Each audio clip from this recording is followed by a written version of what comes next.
There are plenty of players at this World Cup that are lighting it up. Lots of the Manchester United players, Marcus Rashford there, going toe-to-toe with Kylian Mbappe and Cody Gakpo, who is currently joint top goal scorer at the World Cup. Now, Cody Gakpo is a name that Manchester United fans will know from the summer. This is not the first conversation we've had about Cody Gakpo. This probably won't be the last conversation we've had about Cody Gakpo.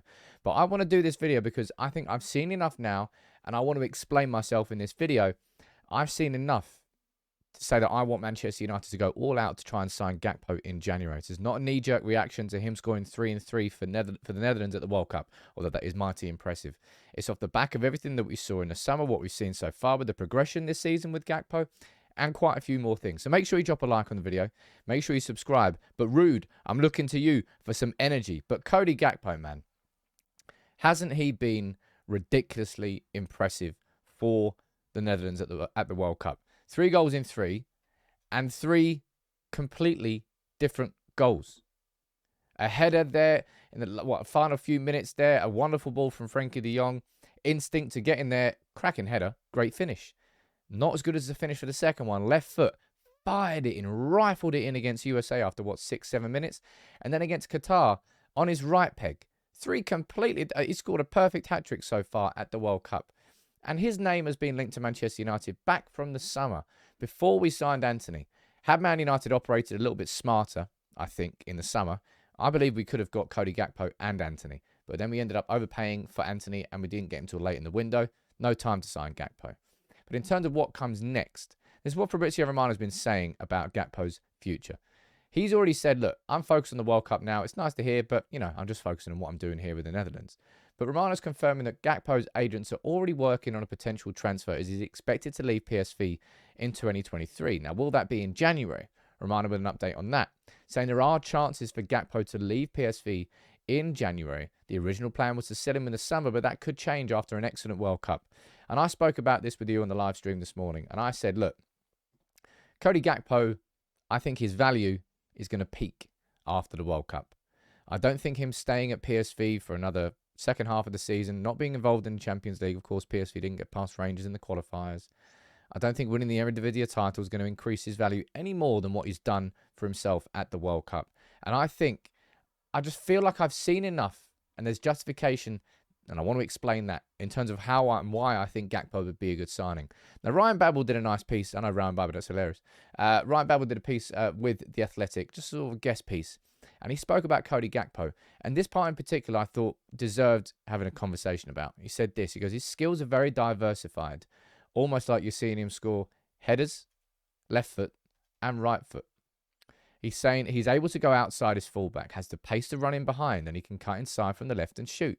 You've seen it during the group stages. Defenders know he can do a lot of things, and that puts slight doubt in their mind. And this part in particular down here, I think is quite interesting. If wingers have that quality, they are difficult to stop, and Gakpo knows that. He smells the doubt in defenders. And what you can see during games is how he's constantly looking around them for opportunities. Sometimes he'll drop deep to receive the ball. Sometimes he will move to the side to create space. Other times it's staying central. What I've seen from Gakpo is a player who is far from the finished product. A player who is not maybe the number 9 that a lot of United fans think we need, but a player who has a very, very well-rounded game in attack. Pace, strength, ability to play with his back to the goal, ability to play with his face in the goal as well. Left foot, right foot, inside the box, outside the box, headers. I'm not saying he's a complete forward. He's not a complete forward. But he's mightily impressive for someone who is, 23 now? And I think if Erik Ten Hag can get a hold of him, wow, can he coach him into becoming an even better player? And it's not just at the World Cup where Cody Gakpo has been shining this season. It's following up what has been a very impressive year for him in the Eredivisie. 14 games there, 9 goals and 12 assists. In the Europa League, 3 goals and 2 assists in 5 games. And at the World Cup, he's got 3 goals in 3 games. His involvements, I think he has more goal involvements than he has appearances this season. And something I've spoken about quite a few times as to why I'm really impressed is he didn't get his move to United. He ended up staying at PSV, and that could have been something that frustrated him. I'm here for another year, don't want to be here. Instead, he's having his best season so far, and he's taken that and put that on the biggest stage at the World Cup, and it really is quite impressive, and he's only getting more and more impressive. As I said at the start of the video, this Gakpo conversation isn't United fans knee-jerking and reacting to what a Dutch player is doing at the World Cup just because they've got Erik Ten Hag as manager. We were talking about Cody Gakpo back in August. Obviously, he ended up staying at PSV. This story came out from the Daily Record, I believe, 10th of August there. Because that's when Rangers were still having their Champions League playoff with PSV. And, of course, Rangers knocked PSV out. But he stayed. He didn't leave. And he didn't move to Leeds. And this is quite an important thing as well. And this is what an article I'm going to run through now from David Ornstein at the time. So Leeds were trying to sign him for around about 43 million euros. He decided to stay. And this is what David Ornstein wrote.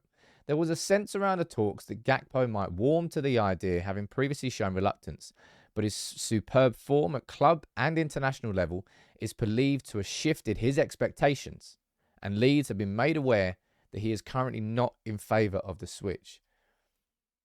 Gakpo gained some self-confidence. He's like, you know what? I'm better and I'm bigger than Leeds. I'm going to wait for that move. And then he decided to stay at PSV, and he's been putting in that season that we've seen there. He's been putting in these sorts of performances at the World Cup. Headers, left foot, right foot. He really is the focal point and the main man for a Dutch team who would be struggling without him. Now, I'm not saying that he is the perfect product, because he's not the perfect player. He's 23. As far as footballing terms go, what is he, 4 years off his peak as an attacker? There or thereabouts. That's what they say, 27-year-olds. That's roughly where attackers peak. But this is the main reason I'm sort of speaking, I suppose, so confidently about the idea that Gakpo would be a good signing for Manchester United. And that's because Erik Ten Hag wants him. He wanted him in the summer, and he'll want him now. And I trust the judgment of Erik Ten Hag. If we look here at the signings that we made in the summer, Martinez, wow, that guy is my guy. Anthony, I have every confidence that he will deliver. It's been, he scored in his debut, he scored in his first couple of games, didn't he? He will come through, and absolutely, I think he will light up Old Trafford. Christian Eriksen has been magnificent. Casemiro has been best midfielder in the world. Dubravka, he played one game. And Tyrell Malacia has been extremely impressive, a good scouting signing. And I trust the fact that Erik Ten Hag could take Cody Gakpo, see the characteristics that he's got, see those characteristics that Ryan Babel discussed here, and turn him into a much better player because of it. And I think he could coach Gakpo into becoming an even better individual in the same way that there are so many players at United this season that have improved off the back of Ten Hag's coaching. Rashford, the biggest example after his 2 goals against Wales. You can talk about Scott McTominay. You can talk about Diogo Dalot, is probably the best example. You can talk about Shaw. You can probably talk about Martial and his fleeting appearances for United. His coaching is helping making United players better. And I look at Cody Gakpo and I just see a massive opportunity. That's what I would call it. The opportunity was there in the summer. We couldn't make it happen. We didn't have enough money to buy Anthony and Gakpo, and we prioritised Anthony. You can decide whether that was a right or wrong decision, but that's just a kind of a pointless hypothetical debate. Because I think looking at Gakpo now, this is an opportunity United can't afford to miss out on. And I tell you what, that man there, come on, Ruud, do us a good one. Just say to him, say, look, man, go to United, do what I did. Ruud still, for me, is the best striker I've seen in a United shirt. If you had the privilege of watching him in those 3 years after he joined, he was a predator, an absolute predator in the box. I only think he scored like a couple of goals outside the box. He was an 18-yard box striker. Cody Gakpo is operating a bit different than that. He's not typically staying completely central. The majority of his goals this season, if not all of them, for PSV have come out on the left wing. So that's what I mean about coaching. That's what I mean about he's not the complete product yet. And that's what I mean about why I'm confident that Erik Ten Hag, I think, could get the most out of him, and why I think that Ruud should be having a conversation in his ear saying, look, not only is United the right club for you because of his links, Ten Hag is the right manager for you.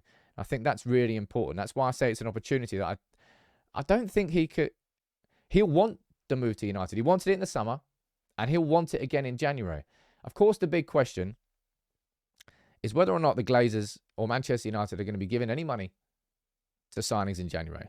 given the fact that they want to sell the club. Can they leverage more debt against it? I don't know how far that credit facility goes. They pulled more money out of it to pay themselves dividends. Would they do that for a signing? I don't know about the January transfer situation. But what I mean here is that Ten Hag, I don't think it's a coincidence that we're looking at the World Cup and we're looking at Casemiro, we're looking at Bruno, Rashford, Shaw, and even Maguire. And we're looking at players who are confident. Players who, they're puffing their chests out and they're following up on their good form. Maguire's probably the exception where he's enjoying England because he's not at Manchester United. But the rest of them, it's just following on from what Ten Hag has been doing and what he's been coaching into these players. And in my opinion, I think Cody Gakpo would be a fantastic signing for United. Somebody who I could see growing and improving at United. Somebody who I think Ten Hag would love to coach. Somebody who I think would love to be coached by Ten Hag. And I think his stock's only going to go up past January. It'll be expensive, yes. Would it have been cheaper in the summer? Yes. Did we try and sign him in the summer? Also, yes. But then we chose to go for Anthony instead. Gakpo is, in my opinion, I mean, it wasn't hard to say that Gakpo's price, I said it before the World Cup, it wasn't particularly difficult to predict. That he would be one of those players that after the World Cup that his stock would have risen. I don't think I expected it to rise at how quickly it has, but it's only going to keep going. And in my opinion, because of Gakpo, because of Ten Hag, because of everything, for me, it just feels like a good match. Somebody who I think could improve massively at United under Ten Hag's stewardship. You can let me know what you think in the comments below. But Rude Man, make sure you make that happen. You let me know what you think. As always, drop a like on the video and subscribe if you're new. January is going to be interesting, and this lad is definitely going to be one of the big talking points. Deservedly so as well.